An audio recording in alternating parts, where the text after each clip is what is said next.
নমস্কার বন্ধুরা, আজকে আমি ফিরে এসেছি আরেকটি নতুন রেসিপি নিয়ে। সেটি হলো শাক চচ্চড়ি। আমাদের শীতকালে তো সকলেরই বিভিন্ন ধরনের চচ্চড়ি খেতে ভালোই লাগে, সেই জন্য আজকে আমি এই রেসিপিটি নিয়ে ফিরে এসেছি আপনাদের সাথে। তাহলে শুরু করে দিই আজকে রেসিপিটি। প্রথমে আমি দুটো বড়ি ভেজে নেব। তেলটা গরম হয়ে গেছে।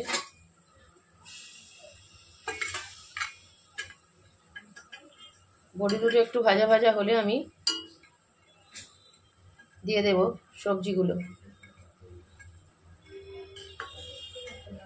আমি এই রেসিপিটা শেষ পর্যন্ত কি করি সেটা একটু দেখার জন্য আমার সাথে শেষ পর্যন্ত থাকবেন, তাহলেই বুঝতে পারবেন যে কি করে রেসিপিটা এত টেস্টি হবে।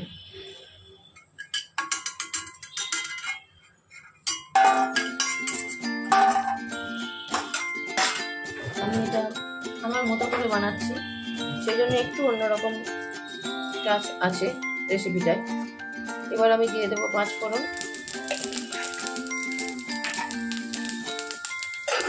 আর আমার যে কেটে রাখা সবজিগুলো আছে, আলু, কুমড়ো আর মূলো, বেগুনটা আজকে নেই বলে বেগুনটা আমি স্কিপ করেছি।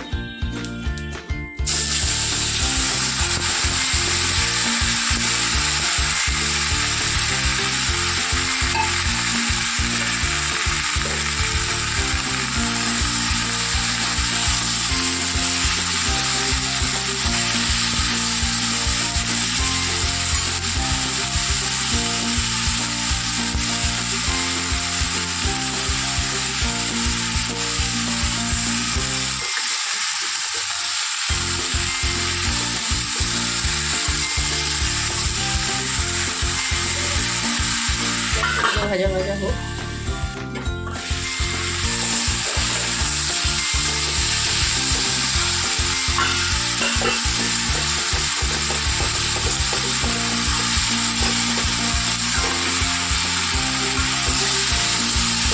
ভাজা ভাজা হয়ে গেছে।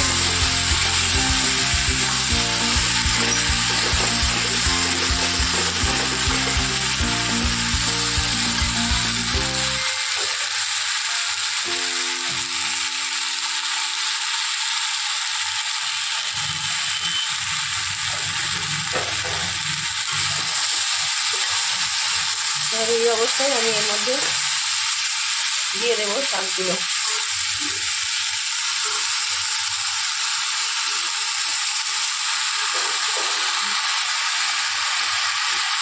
আমি দিয়েছি পুঁই শাকটা।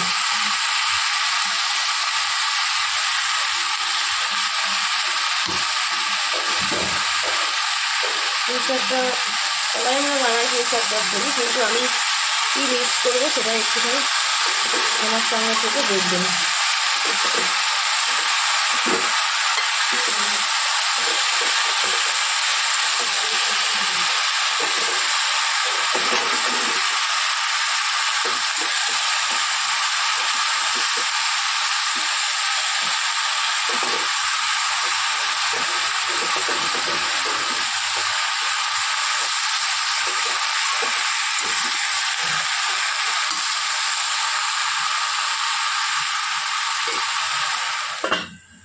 একটু জল বার হওয়া পর্যন্ত ঢেকে রাখবো। আমি আলাদা করে কোনো জল এখানে ইউজ করবো না।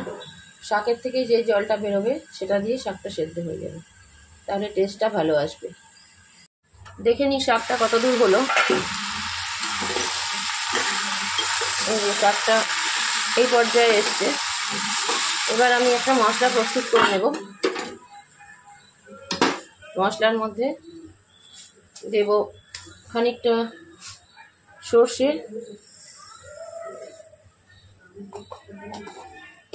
আর দেব খানিকটা তিল। তিলটা যেহেতু খাওয়া ভালো, একটু বেশি করেই দেব। আর দেব স্বাদ অনুযায়ী, যে যেমন ঝাল খাবে সেই অনুযায়ী লঙ্কাটা দেব। এবার এর মধ্যে একটু জল দিয়ে আমি মশলাটা পেস্ট করে নেব। এবার অল্প একটু জল দিয়ে নিয়েছি, মশলাটা পেস্ট করে নেব। এই যে মশলাটা আমার পেস্ট করা হয়ে গেছে, এবার এর মধ্যেই মশলাটাকে ঢেলে দেব। একটু জল দিয়ে আমি জলটাও মশলার বাটি ধোয়ার জলটাও দিয়ে দেবো একটু অল্প করে, আলাদা করে জল দেবো না।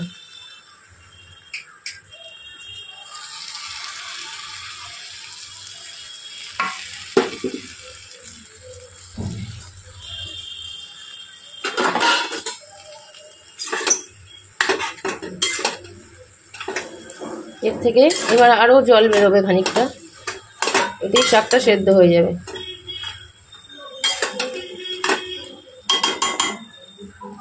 এবার এর মধ্যে দেব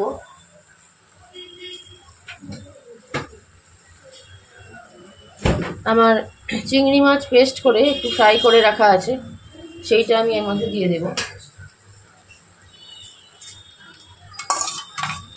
এতেই টেস্টটা পুরো অন্যরকম হয়ে যাবে, মাছটা মুখেও পড়বে না, অথচ দারুণ টেস্ট আসবে একটা।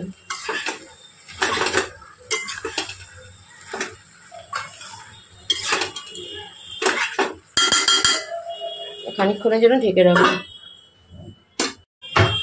এবার আমি দেখে নিই শাকটা কতদূর হয়েছে। শাকটা এই পর্যায়ে হয়েছে। এবার এর মধ্যে আমি ভেজে রাখা বড়ি আর অল্প একটু মিষ্টি দিয়ে দেবো স্বাদ অনুযায়ী। ব্যাস,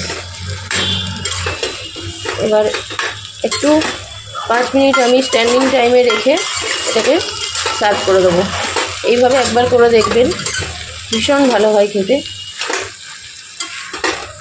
আপনারা রেসিপিগুলো যদি ট্রাই না করেন তাহলে তো বুঝতে পারবেন না, সেই জন্য অবশ্যই একবার অল্প করে হলেও ট্রাই করে দেখবেন।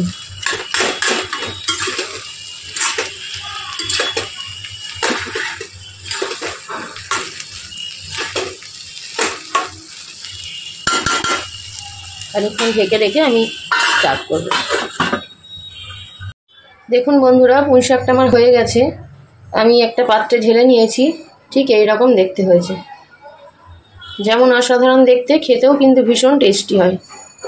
সুতরাং অবশ্যই আপনারা এরমভাবে একবার ট্রাই করবেন। গোটা চিংড়ি দিয়ে তো আমরা পুঁই শাক করি, কিন্তু এরকম পেস্ট করে তো করি না। এরকম পেস্ট করে একটু চিংড়িটা হালকা ফ্রাই করে নিয়ে শাকের মধ্যে দেবেন, এটা টেস্ট পুরো অন্যরকম হয়ে যাবে। তাহলে আজকের মতো এখানেই শেষ। আবার আসবো পরে নতুন আর একটা রেসিপি নিয়ে।